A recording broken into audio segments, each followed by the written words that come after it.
Well, good morning, everyone, and welcome. Most of you know that for the last several years, I've been in seminary studying to become a minister.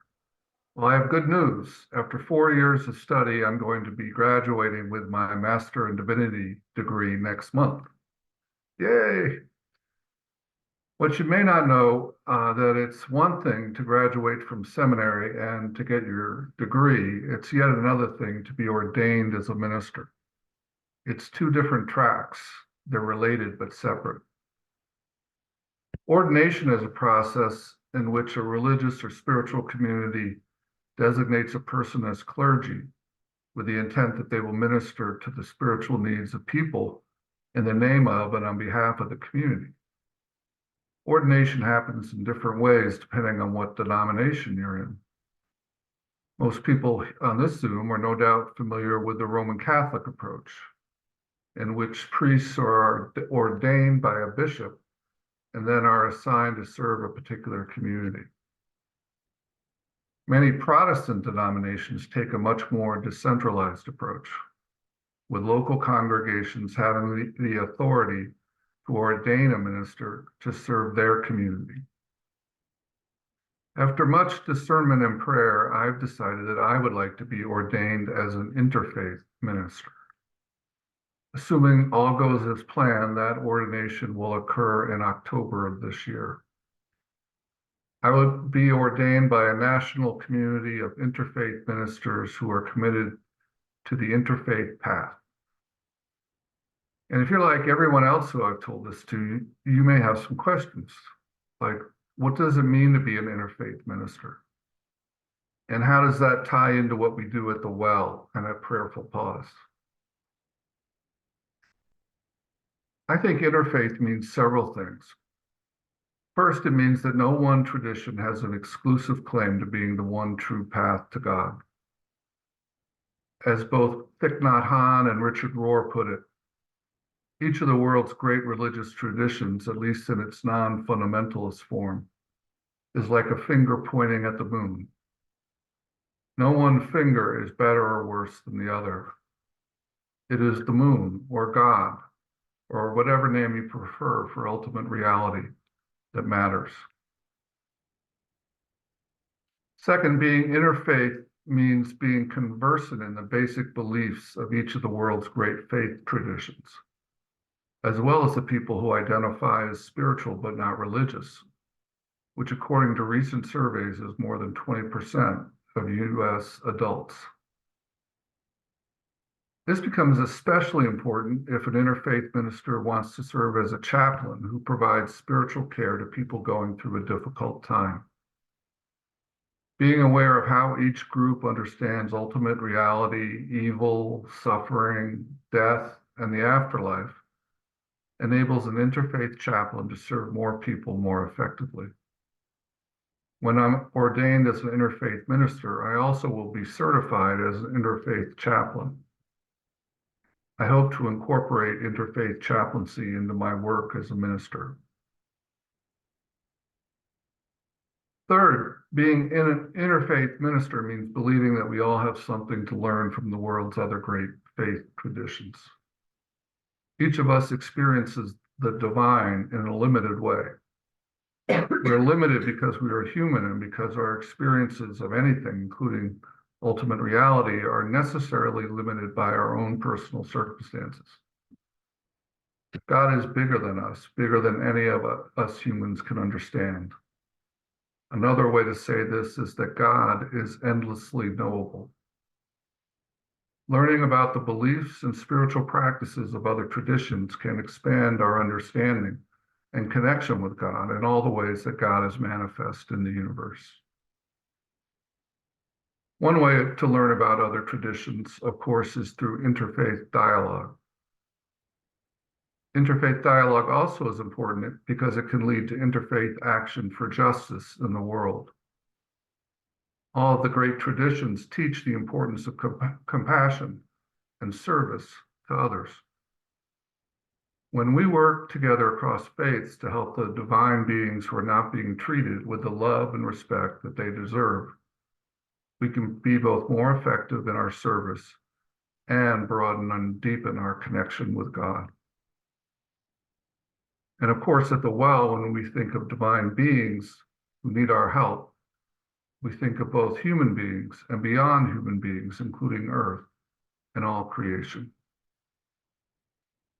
Finally, and I think what's most importantly for me, being interfaith means understanding that all the world's great traditions flow from the one Spirit, the one God. Each of the great traditions started with one person or a group of people having a direct mystical encounter with ultimate reality. Their personal circumstances, their consciousness, and their spiritual needs informed how they interpreted that encounter and how they developed the beliefs, doctrines, and institutions of their traditions. But it all goes back to that one river of spirit. Matthew Fox describes this concept as one underground river with many wells. I see the divine everywhere, so I prefer the image of an above-ground river with many distributaries. Tributaries are the streams that flow into a river, and distributaries are the streams that flow out from the river, distributing the river's water into the world. For centuries, each faith tradition grew up around its own distributary. Each group did not know much about the other traditions, and many tended to look down on the others when they encountered them. But now the world has gotten smaller. We have learned more about other traditions, and perhaps except for the fundamentalists in each tradition, the value in other faiths. And we are seeing how each flows from the one river of spirit. These understandings can provide a source of new life and energy for those of us who feel that the doctrines and institutions of our own faith are no longer feeding us the way that we would like. We can look to direct experience with the one river of spirit to nourish us. And we can look to other traditions also fed by that river of spirit, for spiritual practices and understandings that enable and deepen our mystical encounters with the divine. And we can bring that new life back to our tradition and build something new that does feed us and helps us feed the world. Most of us at the well grew up in the Christian tradition. But we spend time at the well because, to various degrees, we're not being fed the way we would like by the traditional church. We come to the well and prayerful pause because we seek direct experience with the divine, and our guided meditations help us to open to that encounter. We also come to the well to learn how other traditions can help deepen our faith in our own tradition. In our modern world, science, I think, qualifies as another faith tradition. And at the well, we have seen how the sacred universe story helps us to deepen into our understanding that everything is holy from the Big Bang forward. Another earth-based tradition that is feeding many people at the well is Celtic Christianity, which is the beautiful melding of the love ethic of pre-empire Christianity and the Celtic understanding that the divine lives in all creation. In these ways and others, the well has helped me along in my spiritual journey, and I know that the same is true for you. So thanks for letting me talk about being interfaith this morning. I appreciate it. I hope this gives you a sense for why I'm so excited to be ordained as an interfaith minister, and I'd be happy to talk more about it with you if you'd like. But for now, let us pray. Let us enter into the river of spirit, the river that connects us all to the divine. Find a comfortable place in your chair and give yourself a couple of really deep breaths.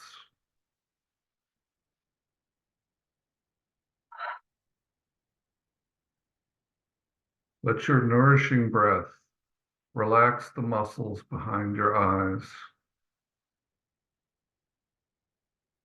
in your cheeks,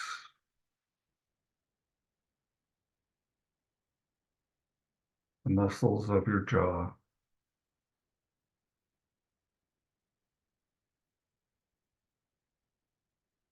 Breathe in spirit and breathe out love.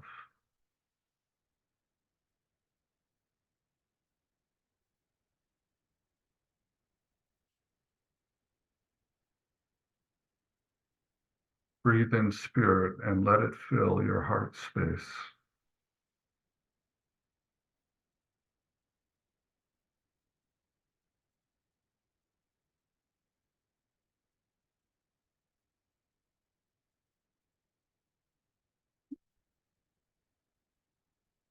Breathe in spirit and breathe out compassion.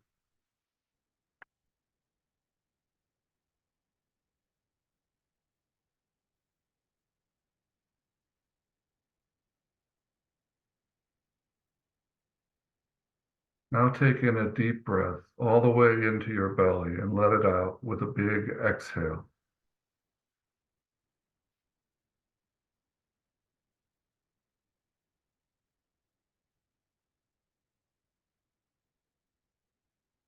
At the bottom of your breath, you may find the place that the Holy lives in you.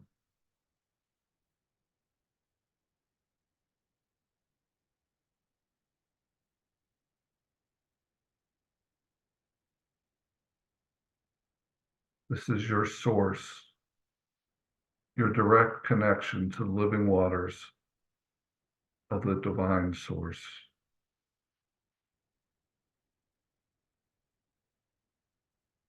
Just rest in that place.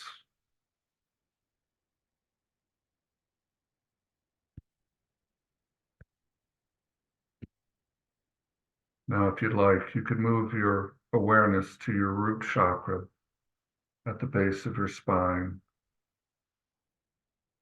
where your sit bones connect with your chair. And imagine a grounding cord coming out from the base of your spine and going deep into earth, deep into the Mother Earth that we all share.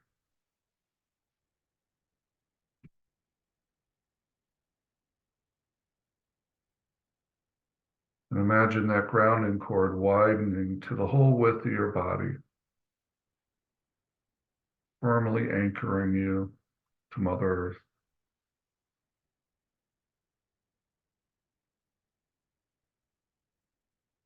And if you'd like, you can let slide down the grounding cord anything that's not serving you right now. Just let Mother Earth hold it.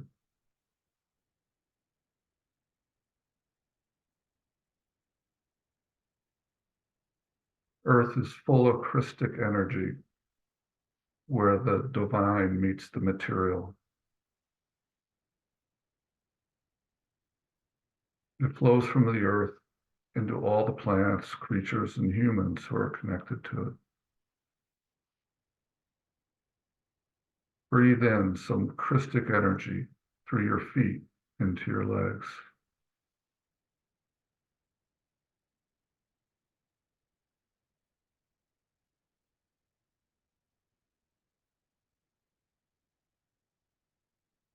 Draw it up into your body and let it mix with the living water that connects you with God.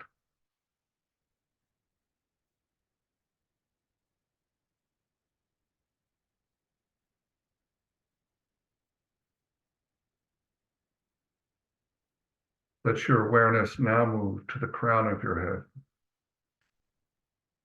Open your crown chakra to the expanse of the transcendent holy.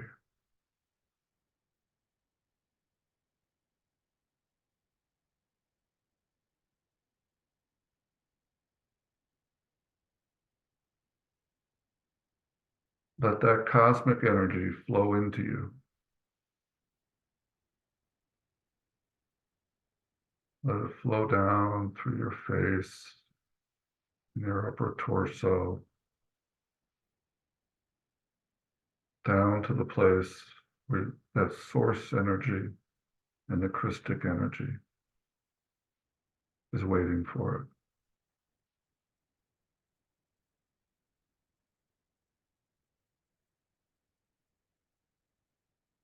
Feel it mix.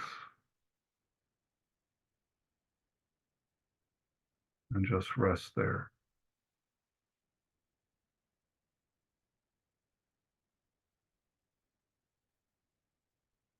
Now open yourself to the group and let your river of living water flow into our group space.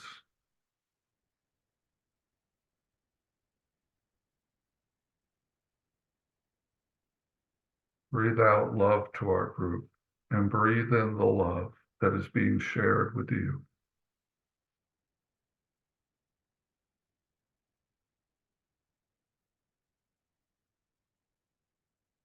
And just rest.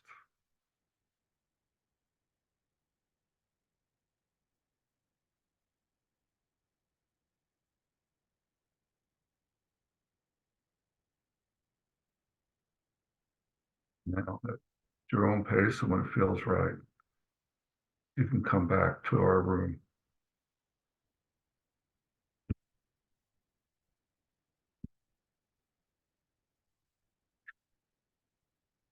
May your week be filled with the living river of spirit. Take care, and we'll see you on Wednesday or next Monday, hopefully. Have a great week.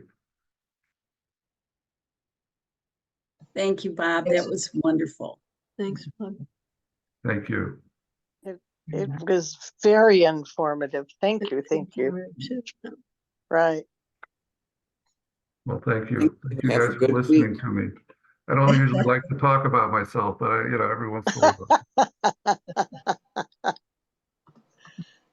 Okay. Quite a journey.